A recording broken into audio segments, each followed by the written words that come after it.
Welcome to Death and Aliens, an in-depth look at horror and sci-fi TV from two cousins who vaguely know what they're doing. I'm MK, And I'm Monica. and I'm in a different room. Yeah, Mary Kate's in Florida now. Lucky Yes. bitch. I'm in Florida. It's been a very long week. Tell us all about it, Mary Kate.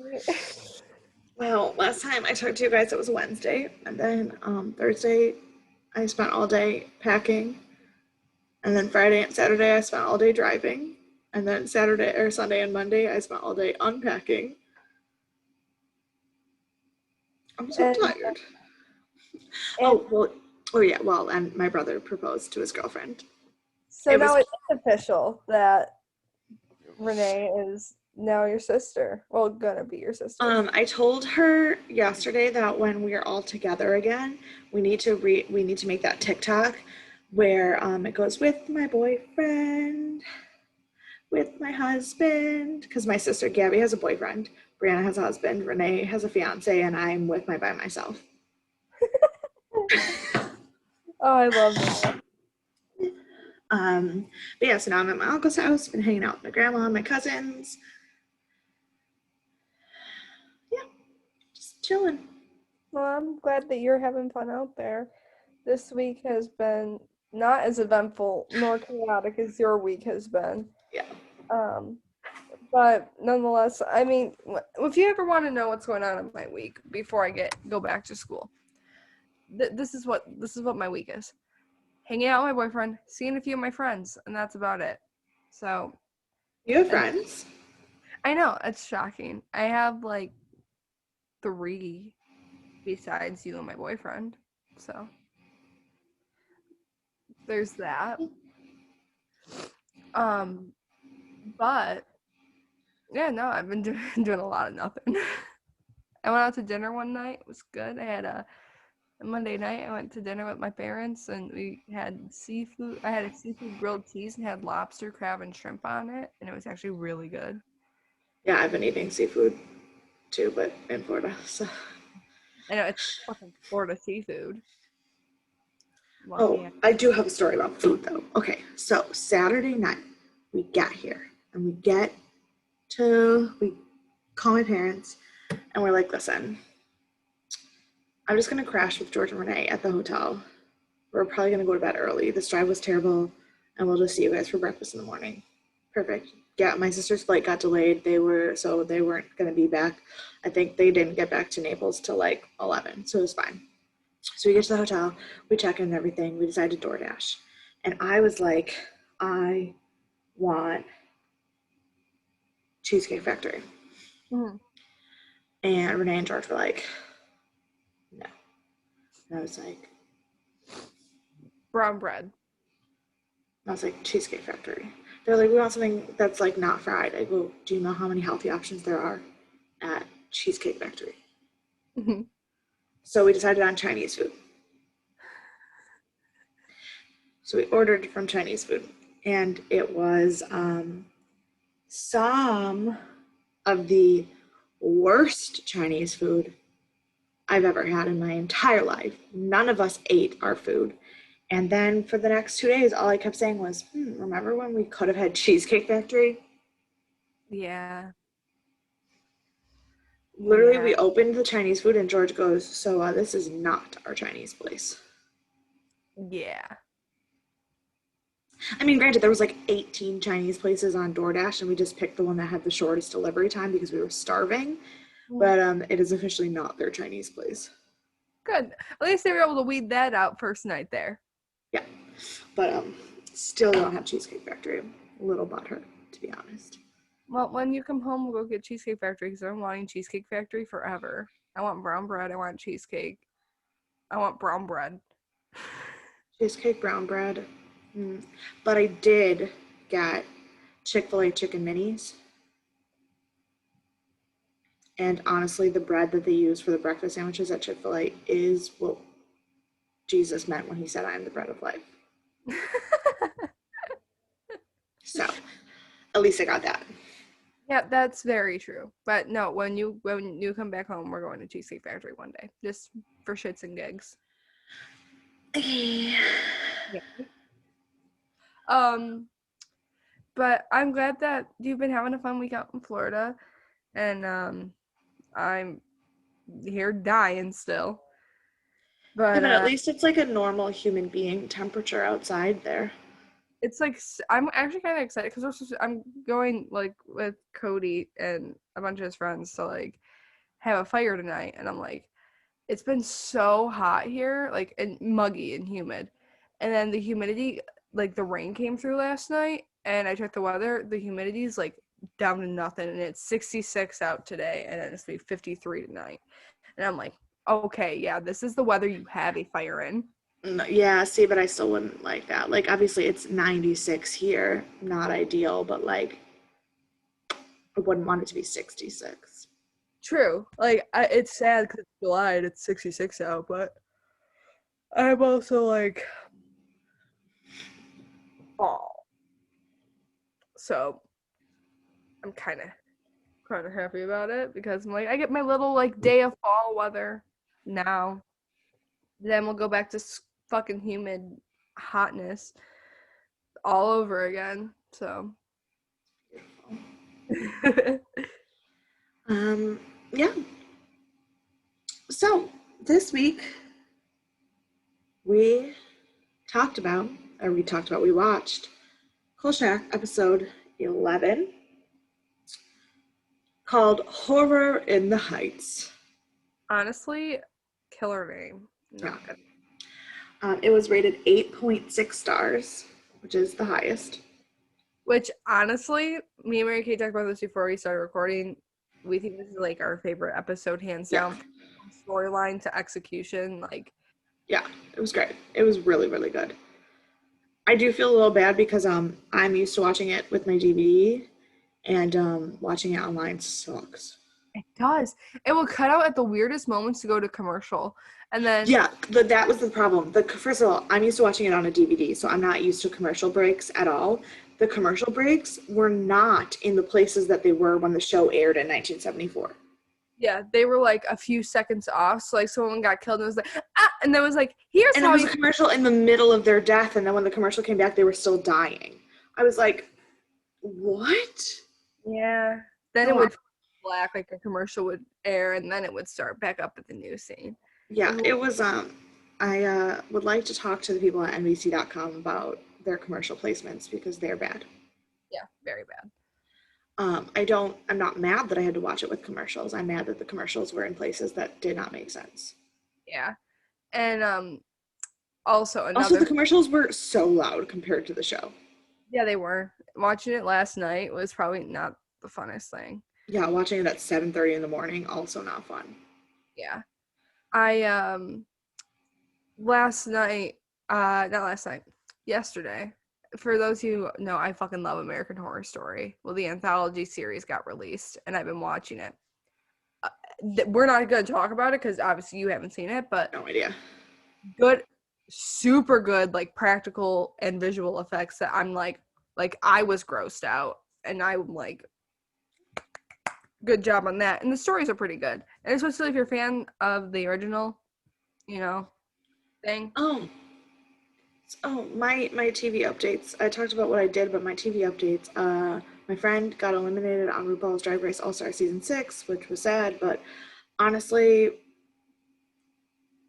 I can't really be mad because it wasn't like she did the best and then got eliminated. It could have gone either way on that elimination, and I understand why she got eliminated.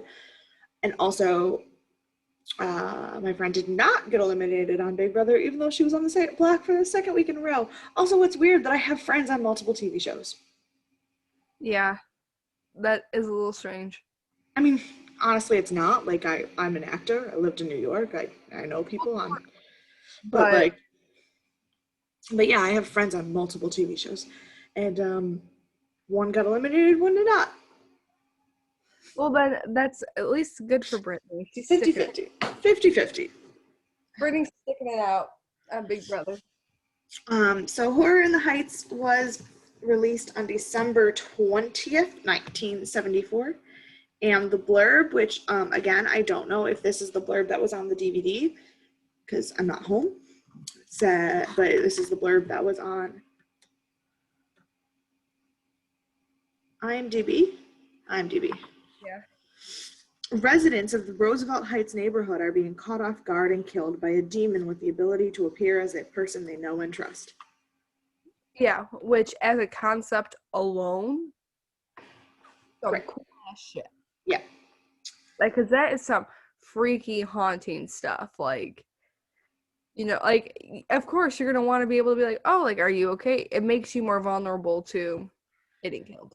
Now, the thing is, from what I noticed in the episode, and we'll talk about this when we talk about the episode, obviously, but like the people that they knew and trusted, that the demon appeared as, couldn't speak.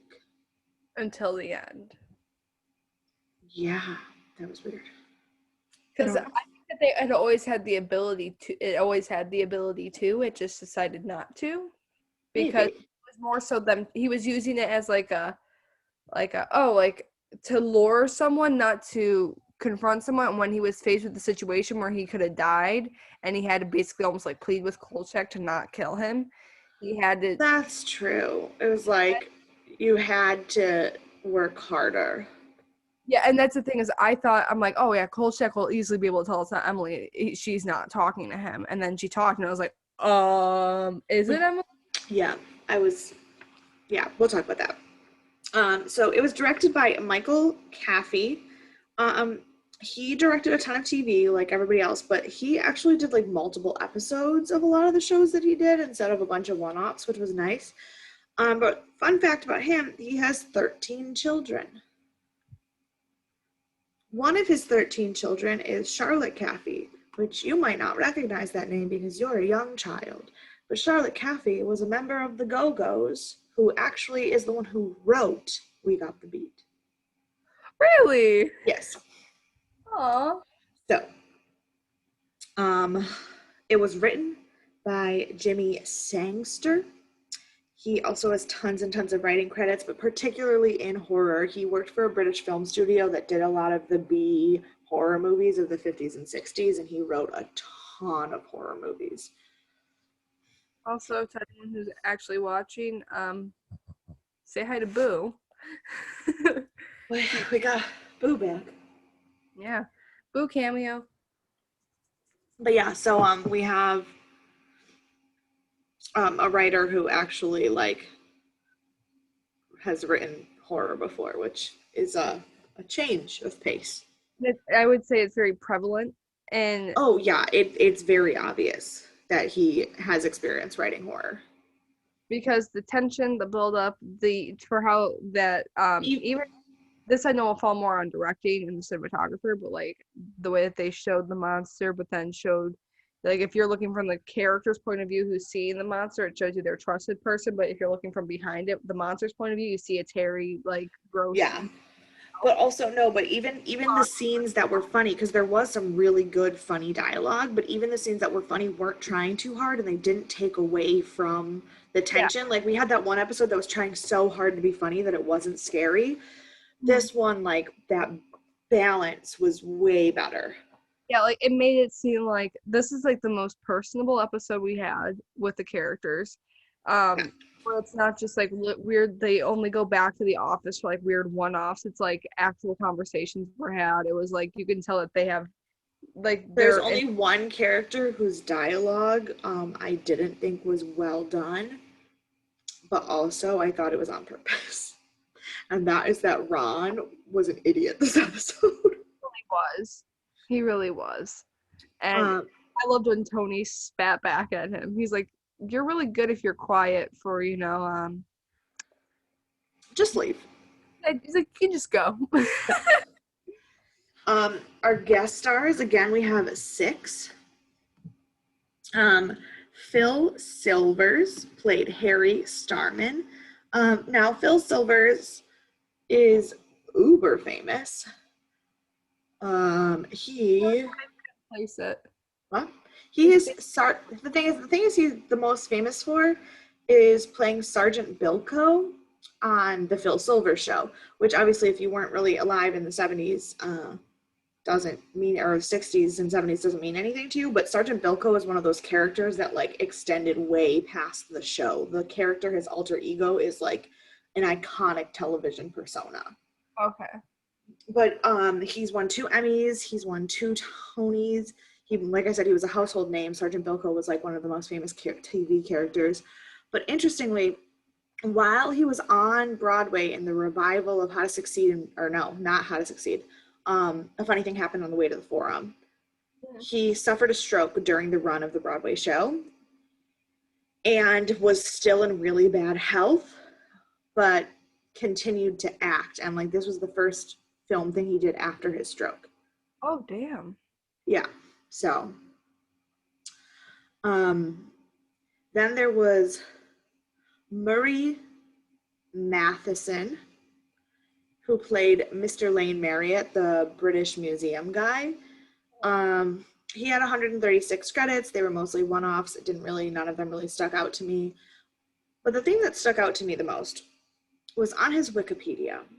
Everything was written in the most matter-of-fact way. It was like, he grew up in this blah, blah, blah. He saw this play on stage when he was this years old and decided to be an actor. He was in this. His television credits include this and this and this. His ashes are scattered in the Pacific Ocean.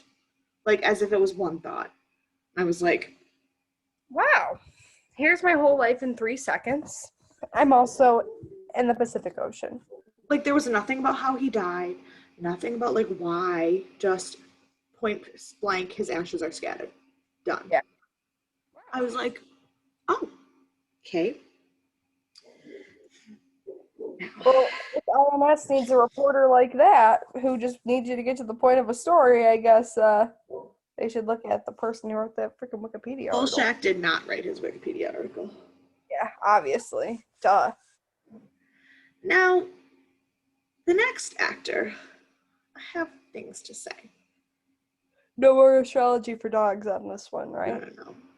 So, Abraham Sofayer. Mm-hmm. In fact, Abraham Isaac Sofayer played Ali Lakshmi. Okay. Now, with a name like Abraham Isaac, what would you guess this man was? I would assume he was some part of a religion that believed in the Old Testament. Literally. Yeah, no, he's Jewish. Okay. But he's Burmese Jewish. So he is brown. He's from Myanmar, Burma.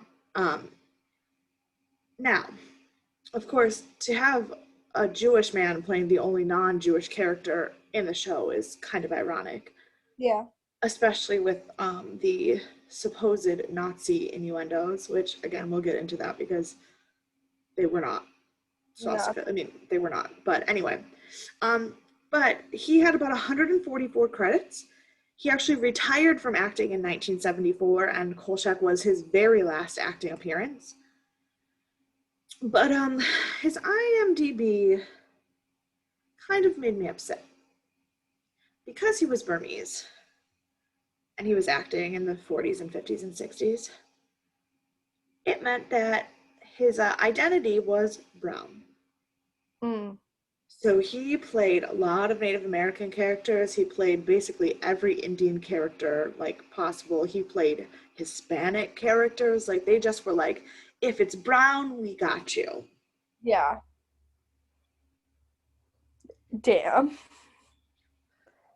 Because like I knew that he was Burmese, and I was reading it, and there was like the Ali Lakshmi and a couple other like Indian, like Central Asian characters, and then it was like chief little bit, and I was like, oh no. Yeah. So then I continued to read his IMDb and just find even more offensive miscasts. Yeah. But at least, here's the thing. At least it wasn't brown. Right, like which is worse? And this is genuinely me being ignorant. Which is more offensive? Brown face or a brown person doing a different kind of brown person? Like they both are wrong, but like which I feel like in my eyes I would look at brown face. 1,000 times represented because that you are putting someone. But it's still misrepresenting someone. Like, it's still, I don't know. I'm glad that I'm not alive in the Hollywood of the 1960s. That's all I gotta say. Yeah, that's very true. Very, very. Next, we have Benny Rubin, who played Julius Buck Feynman. So, murdered in the first 5 minutes. Mm-hmm. But he had 212 credits. A lot of them are one-offs, but also he was one of those guys that, like, he has, like, multiple appearances on shows, but as, like, multiple bit parts. Like, he was in 54 episodes of the Jack Benny Show, but as, like, 8 or 12 different various small characters. Okay. Next, we have Shelley Novak, who played Officer York. He played a ton of cops. Like, basically all of his roles are like cops or like detectives, like big guys. He's most well known for playing Sergeant Charlie Benson in the TV show Most Wanted. And before he was an actor, he played for the San Diego Chargers. He was an NFL player. Oh, geez. And when I saw his name in the credits, I was like, oh man, Shelley Novak. I know that name. I read everything I could about him on the internet, and I have no idea why I know his name, but I knew him. I just don't know why. Well, there you go. And then the last one, this is just because I'm an idiot. The last one is Barry Gordon, who played Barry the waiter. Now, I was like, oh, that's so cool. But I was not thinking of Barry Gordon. I was thinking of Berry Gordy, the founder of Motown. No. Who is, in fact, not white. Yeah. Or Jewish. So I was wrong. Yeah, no, not that. But I did learn in my researching why I'm an idiot that Red Foo from LMFAO is his son. Really? Yeah. How could you be the son of the father of Motown? And make LMFAO. Exactly, like that just, there's just something about that doesn't quite add up, but like to each their own. Right. But so Barry Gordon, who played Barry the waiter, had 98 credits, and a ton of them are voice work. He was also a lawyer on top of being an actor and a talk show host with his own radio show. But the thing that he is the most known for is voice work. He was the original voice and then also the reprised voice in the 2014 series of Donatello in Teenage Mutant Ninja Turtles. Really? Yes.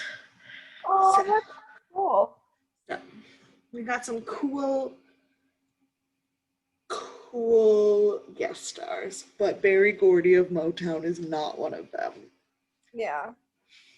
Oops. And his son started LMFAO. Like that.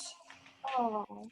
So the episode starts off with poker night at a meat factory. Which what's his face came in to the helps out Kolchak throughout the episode. Yeah, Harry. Harry. He comes in and he just sees the rats eating the carcasses, but he's like oddly smiling at them, or at least that's how it looked. Yeah. I don't know if he was just too excited about playing poker and getting drunk with his buddies that he could give less of a fuck, but I thought he was like smiling at the rats. I was like, okay. I thought it was more of like a grimace. It could have been, and it just probably was the lighting. Yeah.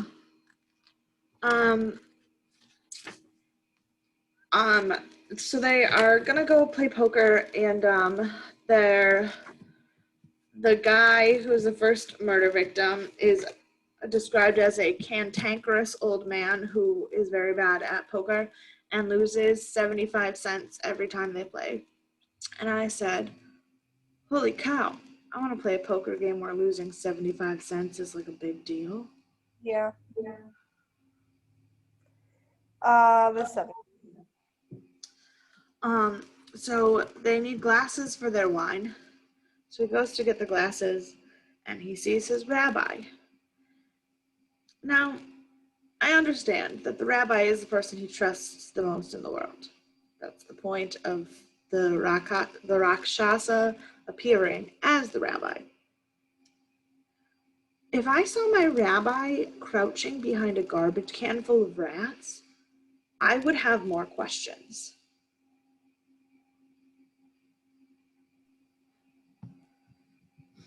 Hey, can you hear me? Okay, you're back. Yeah, you're back. Yeah. Are you frozen? No, my Wi-Fi's doing. I don't know what your Wi-Fi's doing either. Am I back?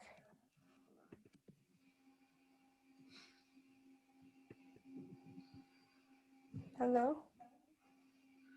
Did I come back now? Yes, but your voice and your... Because I had to switch to my other internet router because the other one literally just said no and just died. Okay. Sorry about that. Yeah, so if I saw my rabbi hiding behind a garbage can full of rats, I would have more questions than this man did. Yeah. So he dies.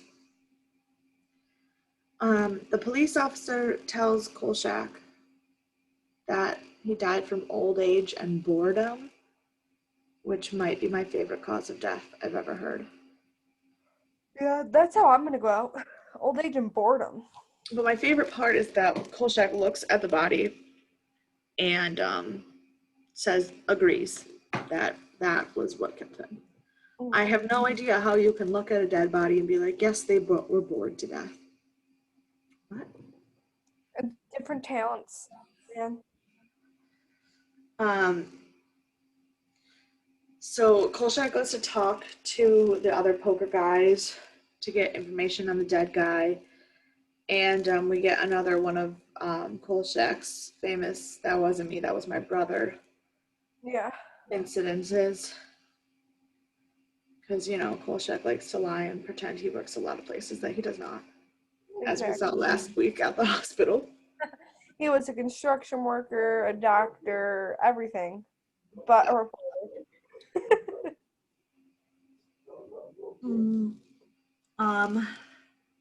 So they tell him that they were only away from Buck for a half hour. So Tony writes a story about it, and the police tell him that there is no way that body could have been that decayed in a half hour, and that the old guys are senile. Mm-hmm. And Tony is like, yeah, makes sense. Senile. Got it. And Kolchak's like, yeah, but why do we have to blame everything on senility? Like, you're old. We don't call you senile. Yeah. And I'm trying to figure out, how old is Tony? Because the last 3 episodes, we've been tossing old jokes at him so hard. Yeah. When he looks like he could be in his late 40s, early 50s. Right.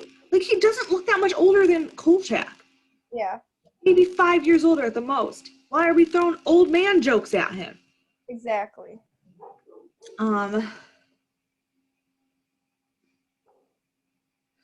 But Tony does approve of Carl's paper story, yeah, which is a first. That's the first time, I think, in Kolchak history that he's gotten permission to send a paper through the wire. Right. So he goes out to his desk to get his stuff and send it to the wire, and Miss Emily is there working on this help letter. And Miss Emily reveals to Kolchak that she didn't become a columnist at this newspaper because she likes to give advice. She gave it because she's working on a detective novel and she needed more life experience because she was starting to become too isolated, sitting alone in her home like an old lady. Mm-hmm. Which kind of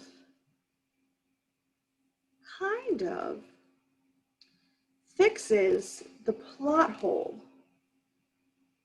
of the fact that Miss Emily was the one who called Kolchak in that very first episode. Like in the movie? Yeah, remember when there was the little old lady who with the telescope? Yeah. Well, if this is the same person, which, because the little old lady didn't have a name, but if it's the same person, it could be she saw Kolchak working on doing these stories and was like, that's what I need. Like, that's the experience I need. Let me get a job at a newspaper. Not. Yeah. Except for that, if that was the movie, then it wasn't in Chicago. So then that doesn't fix my plot hole. Yeah, no. Darn it. Thought I had come up with something. I appreciate it because, and then when you said, yeah, but it didn't take place in Chicago, then I was like, yeah, then no, it wouldn't work. But that honestly, A for effort on that one, my guy. I was trying. I hate plot holes. I hate. Also, Emily asked Kolchak if she has any help to give this, person who's basically 75 and, kind of can't get it up. He's like, hormone therapy. I'm doing hormone therapy. Basically, take a Viagra, broski. And Miss Emily was like, how funny, then can I read your paper? And so he was like, sure, just send it through the wire. And then Kolchak does the sweetest thing where I'm just like, oh, he looks at Emily as like a mom. He like pats her on the back, gives her a little kiss on the top of the head and says, okay, you have a good night, Emily. He's like, just make sure it goes on the wire. I'll see you tomorrow. I'm like, that was the most wholesome thing I think I've ever seen in the show. I love it. Love it. Iconic duo. Emily always sticks up for Kolchak too with his fucking weird harebrained ideas. And Emily's just like, no, but like listen to him. Only thing is she hates his hat. Yeah, she and like that was also done. She got him a new hat. And now he doesn't wear it. She never asks him about it either. Like, where's my hat? No. Continuity. Continuity. So then we go back to Roosevelt Heights with our old Jewish couples. And we meet this cute old Jewish couple who went to the movies. And they're talking about the movies, which I find to be one of the most funny commentaries on film ever. The lady's like, I don't really understand what happened in the movie. And the husband's like, it doesn't matter what happened. People took their clothes off. Like, that's all movies are anymore. Facts. And the best part is that the lady then uses that as inspiration for a diatribe about regretting her vanilla sex life. Yeah. This is one thing that I think that the writer of this episode did really, really well, is that these characters that we know are going to die, instead of being these like throwaway shitty characters that we don't hear have any talk, people, they gave this couple a personality where you're like, no, I don't want to see them die. Yeah, she was like, what was with all the ceremony? We never turned the lights on. We never took our clothes off. And he was like, what are you talking about? And then he's like, and then they're in a fight, but their fight is that they don't want to walk. She doesn't want to walk down a dark alley. And so when he's yelling at her to take the long way home, his like punishment for her not walking down the alley with them is the cocoa will already be on the stove when you get home. I was in love. They're a really cute couple. R.I.P. R.I.P. But also, they think that the deaths happening are a hate crime because there are swastikas all over the neighborhood. Mm-hmm. And there's swastikas, and it's in a heavily Jewish neighborhood as well. Yep. Now, we will learn more about this later. But they're not really. I mean, technically, yes, they're swastikas. Yeah, technically they are swastikas, but there is more than just the Nazi hate symbol for a swastika. Because here's the thing. I'm going to go into my rant now. Hitler stole a swastika. He did not make it. He did not create it. He stole it. Swastika symbol has existed in ancient Eastern religions forever. in Buddhism, they represent the footsteps of Buddha, and outside temples, they're everywhere. Like, in Hinduism, it represents like health and prosperity, Mm-hmm. and like warding off evil spirits. Like, the symbol is a very, very positive thing in ancient Eastern religions. And then Hitler decided to not be creative and steal somebody else's symbol to make his thing. And now the rest of the world like balks at the sign and gets uncomfortable. And like to the point where like even I, who am fully aware of what it is, like I went to Hong Kong and I was at this one of the most famous Buddha statues in the world. And I was taking pictures and there were swastikas all over it. And I was afraid to post them on the internet because I didn't want people to think that I was posting the swastika as like anti-Semitism. Yeah. Even though I'm fully aware of what it means and why it was there and the real truth of it and the fact that it was probably there before. Yeah. But like, it's so ingrained in our heads to think of it as hatred. When it's actually, It's really not at all. yeah, Hitler is basically all around dick who said, fuck your positivity. Right.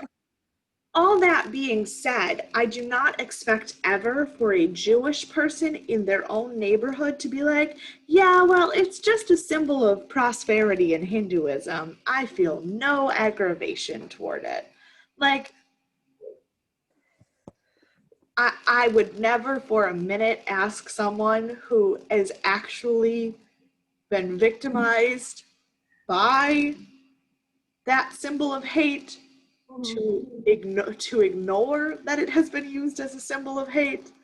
But also, we have to remember that there are multiple histories and thoughts in this world and many, many religions and many, many cultures, and the predominant Western mindset is not the only thought process in the world.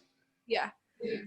But it is hard to shut our way. And that's why I think it was also really good because they obviously, and this, I'm like, that's the one thing. In this episode, they were able to do good research about a culture. This episode was accurate at AF. And I'm like, where the fuck was this writer when we were dealing with other shit? Oh yeah, super accurate. Yeah. I was very impressed. So unfortunately, our cute old couple who thinks it's a hate crime does get ripped. So Kolchak gets a tip-off, comes to the crime scene, and Officer York, our cop, is at least really funny. Like, still not helpful, but actually genuinely funny. Mm-hmm. Kolchak kept asking him questions, and he said, I am not a quiz show host. For one thing, they get paid way more than I do. Got me thinking, how much does a quiz show host make? Probably a lot. And that day? Because, like, here's the thing. I don't think they've officially cast anyone as the permanent new host of Jeopardy. Yeah, no, I don't think they have. I'd be really good You know, go in there and be like, hi, I'm Mary Catherine, and tonight we're going to play Jeopardy! at that. It's like, I know your choices for permanent hosts are people like LeVar Burton and Mayim Bialik, who have massive followings and are incredibly brilliant with, like, multiple postgraduate degrees. But me, I should be the next host of Jeopardy. Because I'm me. Yep. Yeah. Turns out Harry is the one who tipped off Kolchak. And he thinks that the owner of the Indian restaurant is killing people because there are swastikas all over his restaurant. Mm-hmm. Now, again, let's have a little more open-mindedness to the fact that this man's culture is not yours, but also, dear Indian man, why would you move into a Jewish neighborhood and paint swastikas all over your building? Like, they're both in the wrong here. Oh, 100%. But my favorite is that Harry is worried that this man is a Nazi. And my thought, he said that, and I said, how would that even work? He's brown. And then Kolchak said, you don't see many Hindu Nazis walking around. And I was like, oh, same Yep. thing. We're thinking alike. Yeah, because they're like Aryan race, and which is blonde hair, blue eyes, pale Which eyes. here's the thing. You can be minority and still believe in principles of the National Socialistic Party of Germany. It's just not very common or logical. Yeah. So yeah. Plus, I feel like in the 70s, it was still too fresh. Nazis weren't really like out in the open. Yeah. So,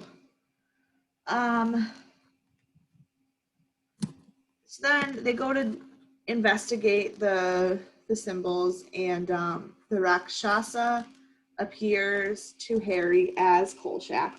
And I said the fact that Kolchak is the person that this man trusts the most is quite sad. Quite sad.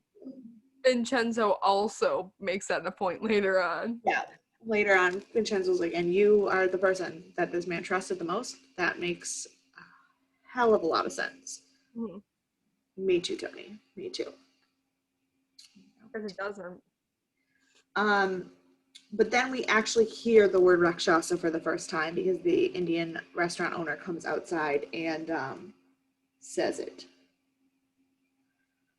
So of course, this is when I pause the episode to get all my myth searching done, my research. And for once, they were absolutely correct. That might not plug into anything. Everything that they said in the episode held standing. It was absolutely correct in Vedic Hindu mythology that the Rakshasa is an evil spirit that has fur and claws and feasts on human flesh and will appear to a person as someone that they trust in order to control their mind. It is written about in multiple books in Hinduism, but that's the other thing. Hinduism is one of those religions that wrote things down, like a lot of things. True. Most Hindu myths are really, really easy to understand and to follow because they wrote everything down. So it was much easier to be correct on this one because the Vedic mythology has tons of source material. Yeah. Fair. But yes, they were. There were also Native American traditions that were also very well known about that they probably could have went into a completely different direction. Yes, agreed. But Native American tribes are not particularly known for writing their legends down. They're oral traditions, and even when they were written down, it was usually by archaeologists or historians trying to figure things out, whereas Hindu myths were written by the people at the time, and there are multiple versions of these stories and multiple writers, but they all have the same principle, like history of what the demons were. Yeah. Which so that's cool. Yeah. Also, they said that later. They say that the arrow has to be blessed by Brahma. Mm-hmm. Now, this is one of my favorite things to talk about in Hinduism. Brahma is God. Brahma is one of the gods, but Brahma is also the only God. Because something that people who only know about Hinduism through like culture and art don't understand is that Hinduism is not a polytheistic religion. Yeah. Hinduism is a monotheistic religion with different facets to God, but also polytheistic in that they it's very complicated, But basically, Brahma is God, is the world, is the spirit of everything, and everything is Brahma. And then different facets, other gods are part of Brahma. And there is like stories and births in the tradition of like Greek mythology of how gods are related to each other and things like that. But when it comes down to it, Brahma is God. And it's almost more akin to like Catholics praying to saints than it is to like actually believing in many, many, many gods. That's what I was gonna say. I'm like, so if you're looking at it from either like from a Catholic point, it's saints. They're basically all the saints. Exactly. I find Hinduism to be fascinating. Obviously, I don't believe in it, but I love Hindu art and temples, and I just find it to be very, very fascinating. The way that like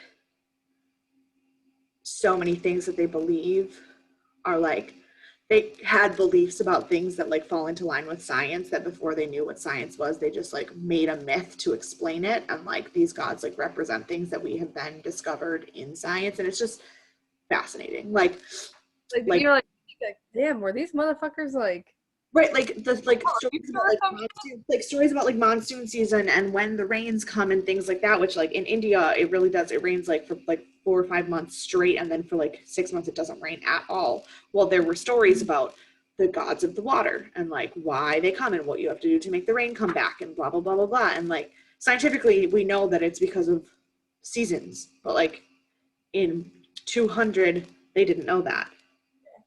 So I don't know, I love it. it's very that is one of those religions where I could say like that, and then obviously like Greek mythology. I fucking eat that shit up. I love it. My brother and I actually just had a really interesting, because you know my brother and Renee and I, we're very weird people, and the things that we talk about strange. We had a really long conversation in the car about Greek mythology and how the Bible explains how it came to be.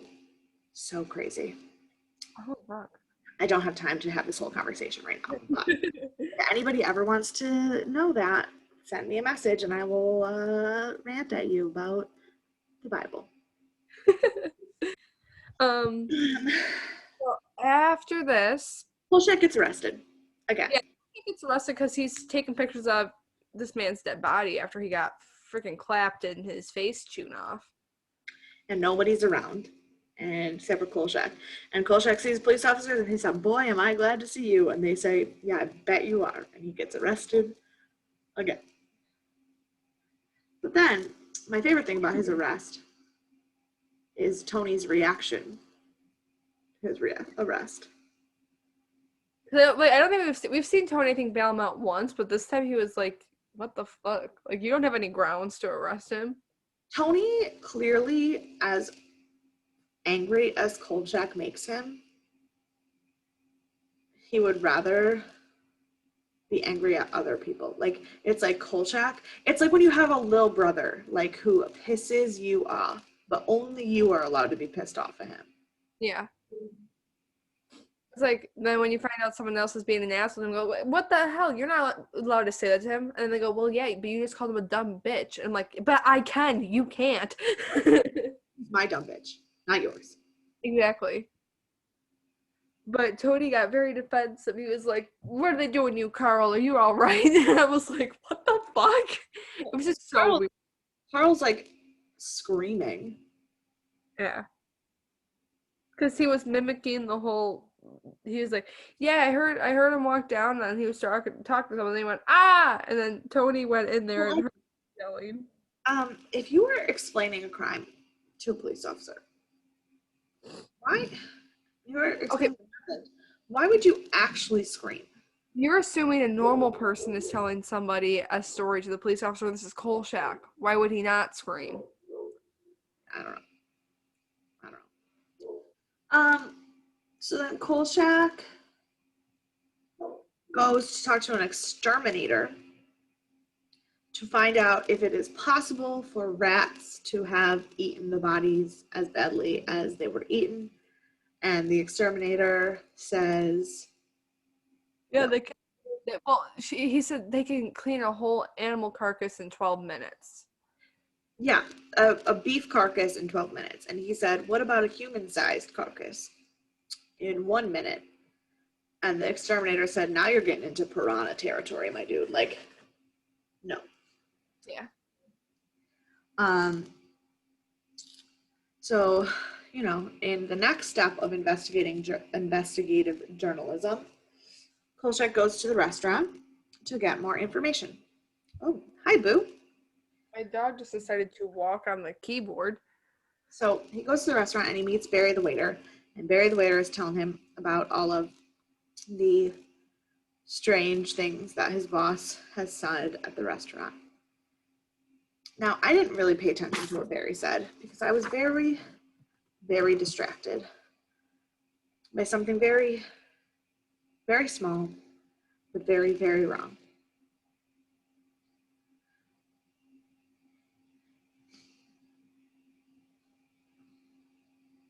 Why in the ever-loving fuck would an Indian restaurant run by a true Hindu man who is a servant of Brahma serve beef curry? Right. I don't know anything that Barry the waiter said because I could not stop thinking about the fact that there's no way in shit that that restaurant would be serving beef curry. Yeah, no. And in fact, one of the error, the fact, the goof things on IMDb is about the fact that this restaurant would not be serving beef curry. Yeah. I apologize if Barry Gordon, the waiter, had anything interesting to say. He really didn't. Because he did say that he didn't wash his hands. That I got. Yeah. Yeah. Hindus believe that cows are sacred and are close to God, and they do not eat beef. So it would have been pork, chicken, or seafood. Correct. Which I understand it not being pork because they're in a Jewish neighborhood. And while Jewish people do eat pork, they only eat it like in kosher meals, which a curry might not be. Actually, I don't know if a curry would be kosher at all, to be completely honest. I don't know enough, but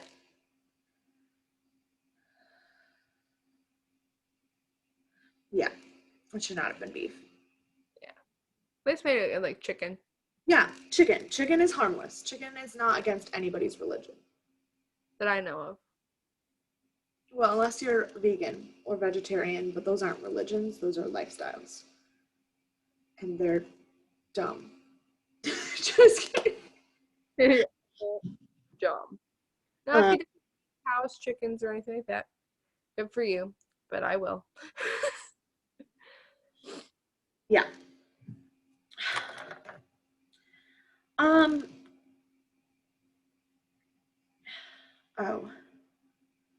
This is when I went off in my notes about how the swastika doesn't mean something negative, and Kolchak says to Tony that he researched it and found out that Hitler didn't invent it, and I just wrote, duh, do people seriously not know this?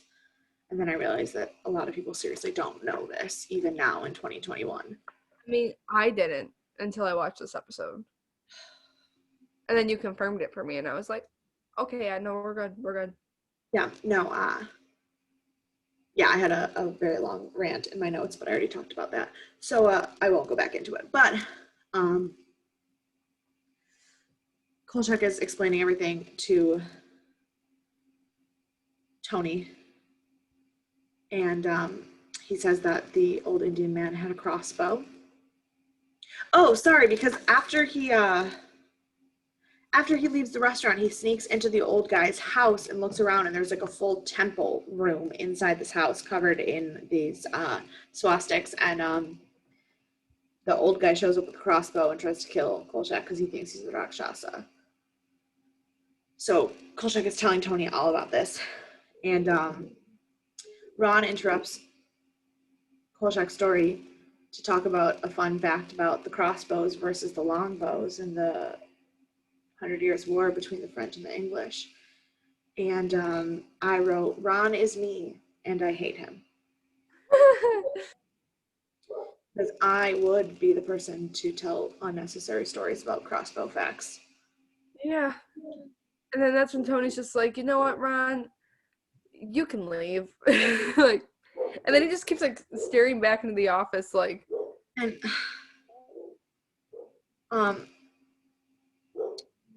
Tony is as I wrote, Tony, you poor man, because he just cannot understand what's going on. And he literally says, crossbows, and like he's like listing all the random things that Kolchak and Ron had just said to him and said, am I supposed to see God's design in this? Is this what my life has become? Yep. Yes, it has, Tony. Poor Tony. Anyway, so yeah, then Kolchak goes and talks to a museum curator and tries to find out the name of the Rashashka. And like, oh, I thought he went after. He does, but there's one scene in which the cops die first. Oh, the cops die. And the scene with the cops is a little too long, to be honest. It's the only scene that's probably a little too long. It is funny because the one cop sees his old police chief and the other cop sees his mom. And the one cop who sees his mom goes right after her. And he was like, but what are you talking about your mom? That's Sergeant DeVito. And every time he kept saying Sergeant DeVito, I just pictured when Danny DeVito was in Friends and wore the cop stripper outfit. It's Sergeant DeVito. That's the only thing I could think of. It would just not shake my head. Why would you say that as soon as I took a sip of my coffee? I was like, that's all I could think of. So I'm just in there fucking chuckling like an idiot at like 1 a.m, watching this shit. And just yeah, iconic. I was in fact not picturing Danny DeVito stripping. Yeah. You know that Danny DeVito was short. Yes. No, but like really, really short. Like 4'5" or something like that. He's short. He's the same height as one of the Thai girls that I taught with in Thailand. Like he's the same size as a small Asian woman. Oh my god, I love Danny DeVito. DeVito. So the cops die. And this is the one of the really cool scenes that Monica was talking about where we had the split perspective, like when we were looking at the angle as if we were the cop's eyes, we saw Sergeant DeVito, but then when we were looking at the scene, we saw the Rakshasa. Yeah. So it's in the spot of the people who were seeing the like what they were supposed to be seeing, and then we saw what was actually happening. Yeah. And I'm not gonna lie, the Rashashka like costume looks like a knockoff Chewbacca costume. A little bit, but like you also never really saw its face. It was honestly just like fur. Yeah, at the very end. Which was, I think, a good idea because instead of trying to make it super accurate, they just made it as scary as they could without showing anything, which is scarier than making it not look good. It was actually really cool because the other cop who's walking when his partner's getting killed by the Rashashka sees Sergeant DeVito like killing him. Yeah. But saying that word very wrong. I don't know how to pronounce it. It's rock, like a rock on the ground. Shasa. Rakshasa. You're putting like extra K's in weird places, and I don't know what you're doing. I don't know how to pronounce it that well, and so I'm just trying here. So, but we see it killing the cop, but the other police officer sees Sergeant DeVito. But I really liked that when he was done, he was still seeing DeVito, but like not. He was still like standing like a monster, like with claws and stuff. Like he wasn't wasn't in the fake person thing anymore. Like he was like a monster, but just didn't look like a monster. I'm sorry, but the actor they had playing Sergeant DeVito, like looking like the monster, he literally sat there like this. Hands, like, they weren't like out like this. He was like walking, like he was like waddling. And I'm like, what the fuck? I'm like, did they tell him just to do that? Or like, because my God, that was a little fun. I was like, this is kind of funny, not gonna lie. But so then Kolchak goes to the museum curator to get information on the history of the Rakshasa because he could not just Wikipedia that shit. And I found this scene interesting. The banter was funny. It was good. But it was one of those scenes where, this is how Kolchak got the information. This is the exposition scene, essentially, so that we knew how to stop the Rakshasa and like know how to handle that situation, what it really was. Because at this point, we didn't really know what this would do, why it was showing itself at the way that it was. So now we finally got the exposition, and I think it was a good handle of exposition and comedy. Like, it was, the banter was good. It was back and forth. Like, both actors played the scene really well. But my only thing is, it did go on a little too long than I think I would have liked it to have. Which is fair. I thought it was interesting for three things. The first is that the British obsession with Indian art and artifacts amuses me to no end. Not in necessarily a ha way. I don't know if you know, but India used to be a colony. Yeah. I really liked when the museum curator said he understood why the Rakshasa would want to kill Kolchak. Yeah, that was funny. But also, they were talking about the situations that have to be present in the world for the, like, basically demon or evil god that Rakshasa follows to return to Earth. And they were basically explaining the end days. And I was like, whew, if you could see us now. Yeah, dude, they be having a field day. Could you, if like, what things that they were talking about, like coming back, like the moral depravity and all of this stuff, and I was like, they thought 1974 was bad. Whoo, you should see 2021. Yep. Yes, sorry. Scary time. So Tony or Carl edits his story to include all this Rakshasa stuff, and Tony is not having it.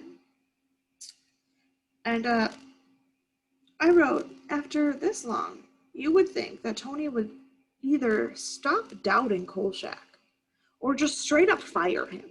Yeah. Because, like, at this point, what?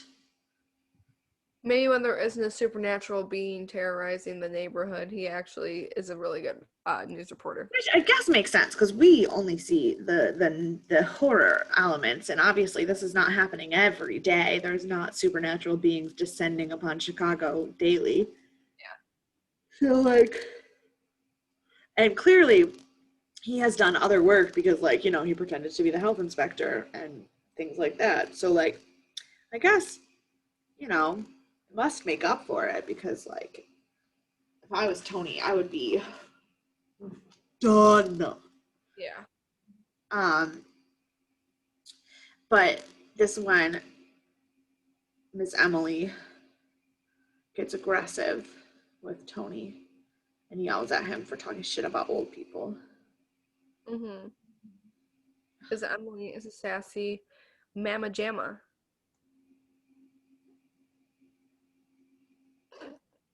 We're gonna pretend I didn't say or do any of that. On to the next part.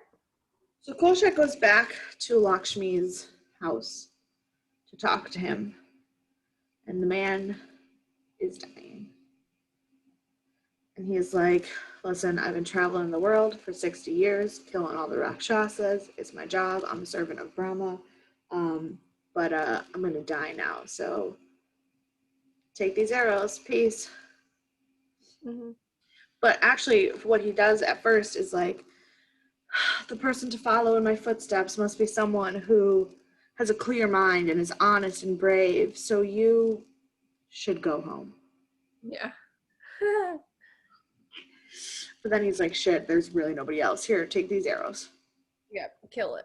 Thanks, homie. And then he probably dies. Yeah, he kind of went to sleep. Dead. But he went beep. Yeah. So Kolchak has this crossbow now. Doesn't really know what to do with it. Goes outside. And Miss Emily is walking up the street. Mm-hmm. Because Kolchak claims he trusts no one. 0 people. But that was a lie. Survey says that was a lie. Yeah. Maury found out that he did not pass that polygraph. And Miss Emily's like, I just needed more excitement. I wanted to follow you. I wanted to see what you're doing. And he's like, no, I can't. Okay, shoots her. Yeah. And then this is where we see what the actual costume was and the gorgeous acting by this actor who just went, and just tips over and just a single grunt. I mean, if I took a crossbow to the stomach, I can't say that I would react much differently. True. But the way he fell was so stiff that it looked like it wasn't realistic. I mean, that costume was probably hella heavy. True. So then Kolchak goes back to the office to finish writing up his brief, and Miss Emily has a date with the man with the hormone injections. Yeah, and then he realizes, he's like, Kolchak was like thinking the name over. He's like, good luck, Miss Emily. She looks beautiful though, in her red dress with her little bedazzled cap. Yeah, Kolchak was like, Emily, you look absolutely gorgeous. And I was like, oh my god, I love them so much. Watch her never come back now that we've decided she's our favorite character. Yeah, I'll cry, plain and simple. Because she's not in every episode. I mean, yeah, she also wasn't in like the first 4 episodes. Sure. Now she is. She's been in everyone since then. True. So let's hope she stays and doesn't fucking go croak on us for no reason. I don't think she'll die. I think she'll just disappear like, what's her name? Disappeared. Amy Rose. That wasn't really her name. Yeah, the one girl that helped him out the one time? Yeah. No. The annoying little girl who was the mom in The Big Bang Theory. Wait, what? The Howard Wolowitz's mom. The voice of Wolowitz's mom. Yeah. Monique.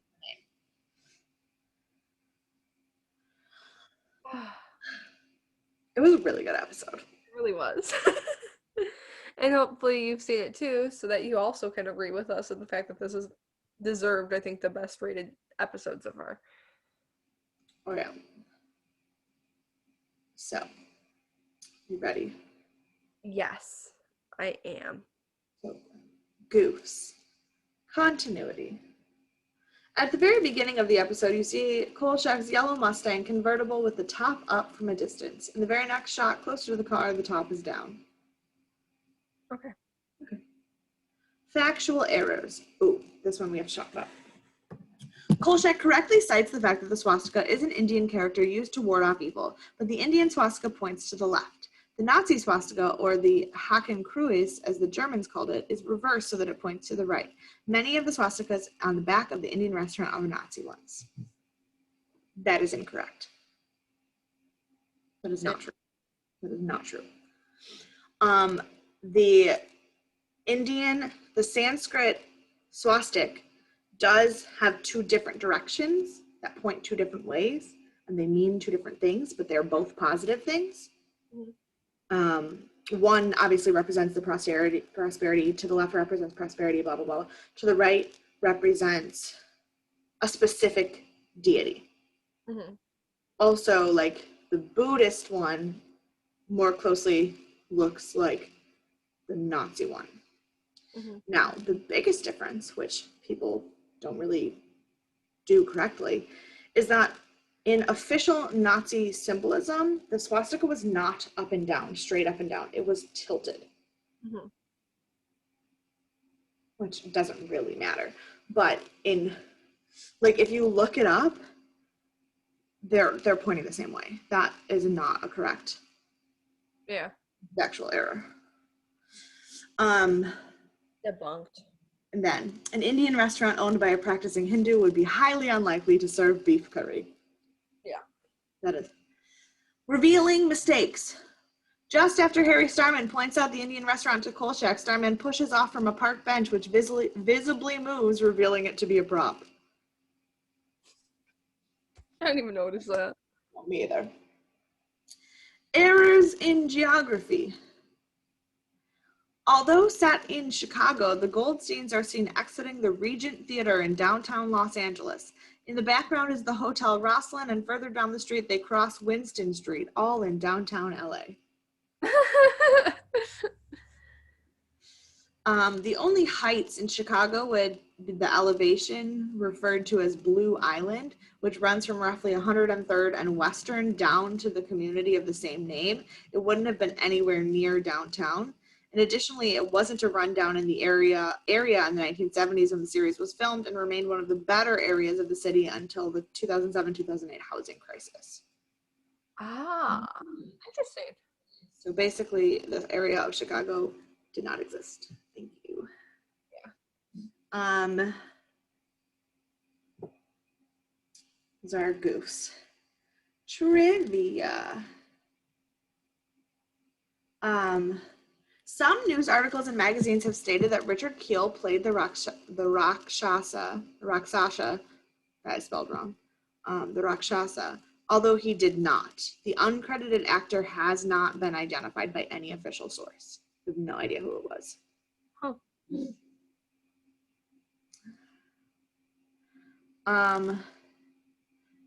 There was an alternate title just called The Rakshasa. Horror in the Heights, way better. Yeah. The final screen appearance of Abraham Sofayer, which I said he retired after this. I'm so good at research.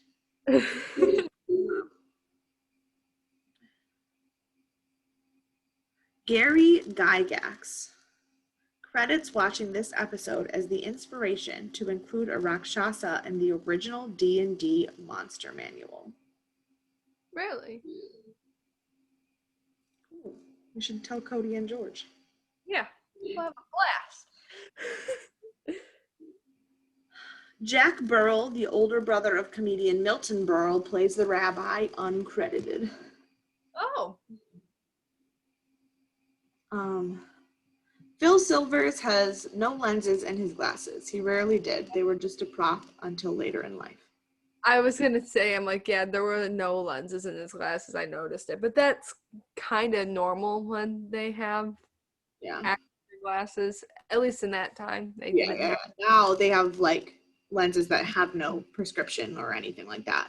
But and also because of the lighting, it would have probably completely covered out his eyes in a lot of the scenes. So they're just like, let's just avoid this altogether. Exactly. The movie marquee displays a film titled The Fever. Although there is a real movie with that title, this one is fictitious. The Fever, starring Vanessa Redgrave and Angelina Jolie, was made about 30 years after this episode. Well, not really screening.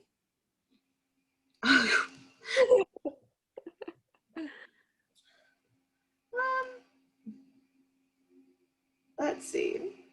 Angelina Jolie would have probably not have been alive. That's what I'm looking at.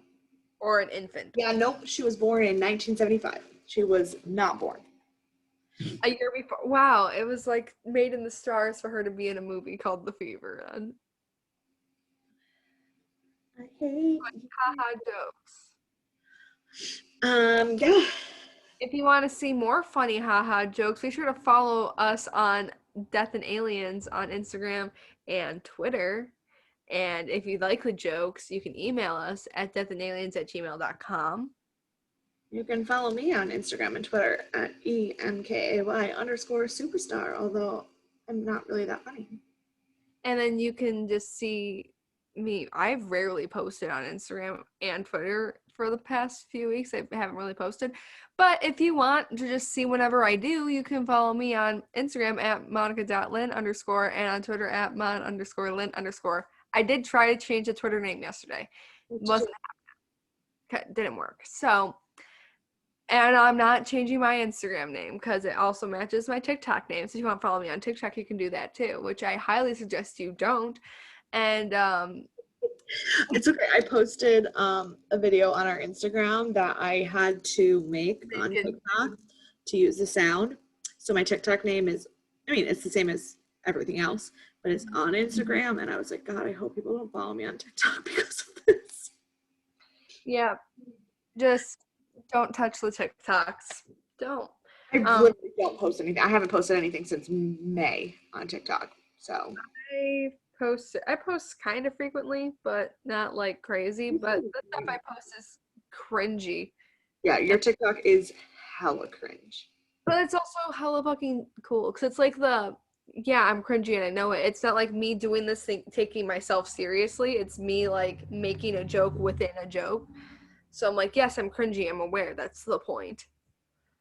I'm here to make everyone uncomfortable. I want a fucking shirt with Robert Pattinson on it, bedazzled out, that says, "This is the skin of a killer, Bella." So yeah, no, I don't give a fuck. Oh, I need that shirt. Well, now I'm gonna go cry about wanting that shirt now. And we will talk to you next week. We'll see you then. Great. Dude.